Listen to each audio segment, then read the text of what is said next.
Well, the good news is the internet has a pretty long memory as far as we can tell. So now we have the ability to check power. We have the ability to hold people relatively accountable for the things. We can basically call out corruption in very specific ways. And then my question, parsed with this statement of opportunity, is what is the agenda? So for instance, you're saying that everybody's unanimous on like kind of like woke progressive bullshit. They might be all unanimous on internationalism or globalism. They might be unanimous on global commerce or something like that. Based off of the implications or whatever, what do you think the agenda is? And then is the agenda in and of itself nefarious? And those would be two important questions that I would want to answer. Okay, so a lot to get to there, but again, like I don't disagree with a lot of what you're saying. I think it's making my point. You bring up the Gulf of Tonkin. You're right. Stuff like this happened. The Gulf of Tonkin lied us into the Vietnam War, right? This is another example of why we should criticize and fight back against an out-of-control deep state. Yes, they were so powerful that they got our mainstream media to almost entirely go on to get us involved in a war that didn't benefit our country based on a lie. That's what happened. Let's clamp down on that. So at the time, Americans were probably war sick. They didn't want to go to war. They didn't want to fight a war for a foreign country, and they probably didn't think internationally at all. They're like, where the fuck is Vietnam? Who gives a shit, right? Like that was probably the perspective of the average person, right? But using the Gulf of Tonkin as a catalyst in order to launch the war, we launched, while it might seem foolhardy and destructive and toxic in hindsight, what we were dealing with at the time was an imperialist and expansionist socialist empire that was basically bulldozing country after country after country after country through Southeast Asia and Eastern Europe as well. So Soviet Russia had control of the Eastern Bloc, and then China and a few other communist nations, the Cambodian Khmer come to mind. There were simultaneously revolutions, but also foreign aid and foreign influence coming in to support those socialist revolutions. And it seemed like they were just stomping the shit out of a bunch of territories that were previously like mixed economy capitalist or friendly to us, that were no longer friendly to us after they became socialist. So was it not important to launch that war to counter communist and socialist international influence? Well, no, it didn't work, did it? It was a disaster for us at the end of the day. So even if it was with a noble lie for noble intentions, it didn't have the effect of stopping in the way that you're suggesting that we needed to attempt to stop. There were other things we could have done that would have been more effective, as is proven by the fact that the Vietnam War was like, for example, we could have tried to use diplomacy. Like, I'll give you an example of the deep state doing something that had more of an effect that I'm still against, but like giving the Soviet Union their own Vietnam. Right? That's what we did with the Mujahideen, right? That was another example of the deep state. We constantly lied in the US media. The intel agencies and the deep state was lying to the world, saying, we have nothing to do with the Mujahideen attacking the Soviets in Afghanistan. But we actually did. We were arming and training them, right? And so that's something, even though I'm against that as well, but that was still less harmful to the United States, something like that. You gotta give me something. You got to give me my deep state cherry pie or whipped cream. You got to give me something. If I can't have what happened? Internationalist wars, you got to give me my guerrilla warfare, special forces, CIA intrigues. Come on, buddy. I didn't think I would be arguing the Vietnam War was bad tonight. But listen, how did that end up? The Afghanistan situation. Well, we ended up training the Mujahideen, and there was a gentleman that came out of that we ended up training. His name was Osama bin Laden. And Emil Brzezinski. Real quick. Joe Scarborough's wife, Mika Brzezinski, her dad, Emil Brzezinski, was involved in the State Department. And he wrote a book called The Grand Chessboard. He was interviewed in 98, and they said, do you regret training the Mujahideen? Because now it looks like they're extremists and they might do some bad stuff. And he said, did it take down the Soviet Union? So no, I don't regret it at all. And the problem is we see that the deep state through an action leads to another problem that the deep state then needs to be secretive and lie to deal with, which will then lead to another action. So all of this, it's irrelevant to me whether or not these were good or bad decisions when we're discussing that they're basically operating without any accountability. And we constantly hear, for example, things like this. The media is the fourth estate and that it's so important and we need to hold truth to power and we need to inform the American people. But you're giving examples from as far back as the 60s where that's not been the case. The reason that it will get, and a second thing real quick, because there is a lot that I wanted to respond to. You bring up the Epstein thing. I totally agree with you. I agree with you. I think the Epstein thing, though, there's so much on the table that you guys just cannot respond to all of it. It's just not possible. Let him see if he can break down this first point first, and then we'll move over to these other ones. Yeah, sure. Yeah, because I don't think we have to get trapped down necessarily into specific historic events and kind of like describe them in their entirety in order to communicate with each other what we're trying to communicate. Sure. Yeah. So for instance, like you said the word the grand chessboard. You brought up the fact that like while we trained the Mujahideen and that might have contributed to terrorism, I don't think we trained specifically Osama bin Laden, but who cares?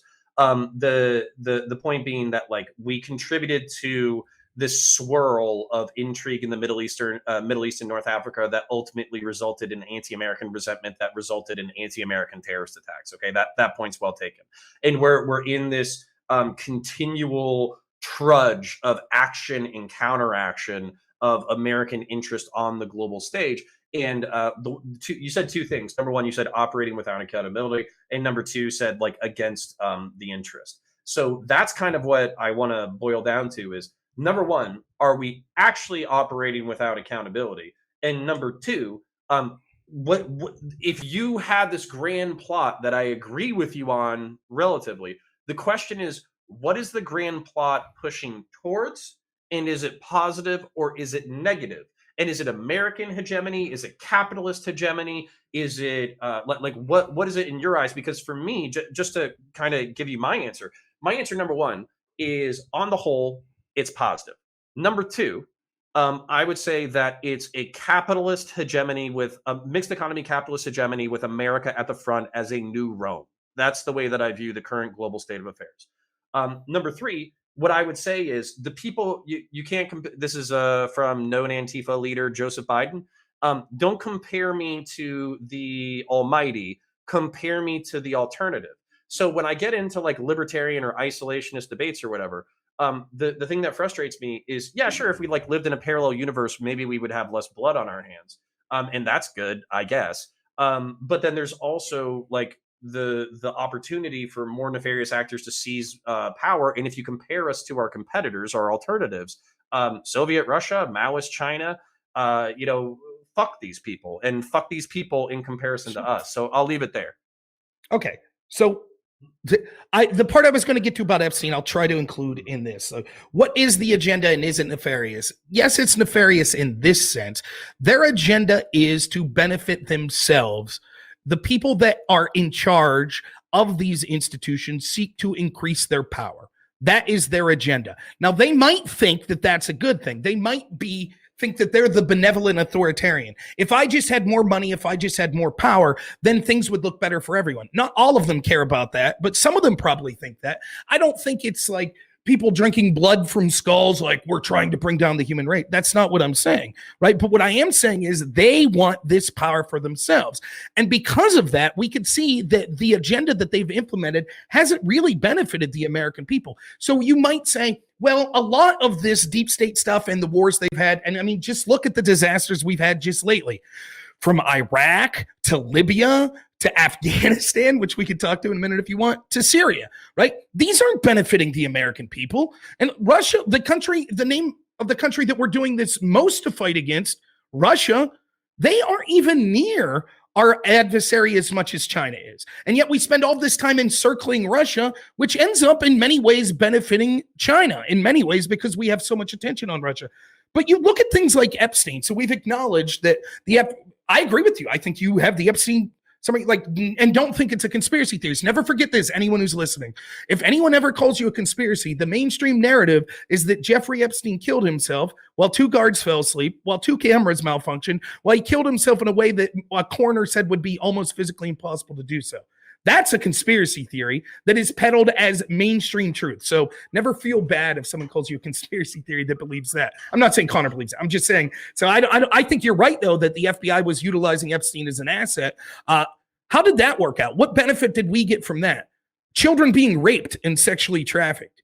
Now, what kind of benevolent organization says, well, it's worth us to ensure that all of these powerful people in the United States and elsewhere are involved in child sex trafficking through an asset of ours because we could use that benevolently in the future? And so that just goes to show that certainly it is nefarious in that sense. They're willing to do the most heinous things to increase their own power. I'd go further. I think the specific agenda is the wiping out of people that are self-sufficient. I don't mean physically like wipe them out as kill them. I mean, they want everyone totally dependent on the government. Some people have reasons to think that that would be better. They think that the government could manage people's lives better than individuals can manage their own lives. But if you come at it from the perspective of me that thinks that the thing that makes life worth living and the thing that made the United States the best country in the history of the world is individual liberty and individual responsibility, which people always forget that second side of the coin, then having unelected bureaucrats that really control your life is one of the most anathema things I could think of.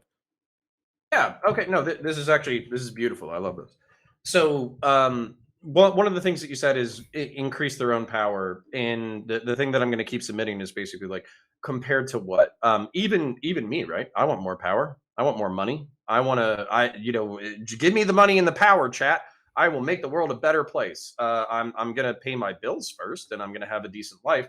But after that, I'll leverage it into my vision for the world, right? And so basically, like I don't think you're getting rid of that. No matter who you put in power, or no matter what kind of checks you have, anybody who wants to be attracted to power, wants to increase their own personal relevance towards that power, then it hasn't really benefited the American people.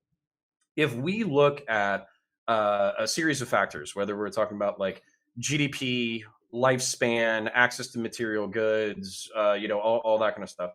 The American people are at the forefront of like material wealth and opportunity on the planet. And not just that, but our allies are as well. Anybody who participates in the American capitalist mixed economy hegemonic project is infinitely better off than anybody who doesn't. And right now, there's only about like 6 or 7 nations who actually stay outside of that power structure.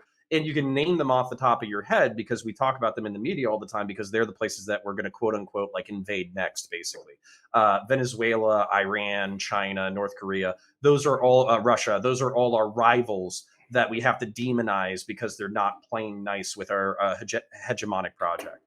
So that's kind of my thing is like I would kind of caution you to look at the benefits to the American people, and then not just that, I would also caution you to look at the disasters that we've had.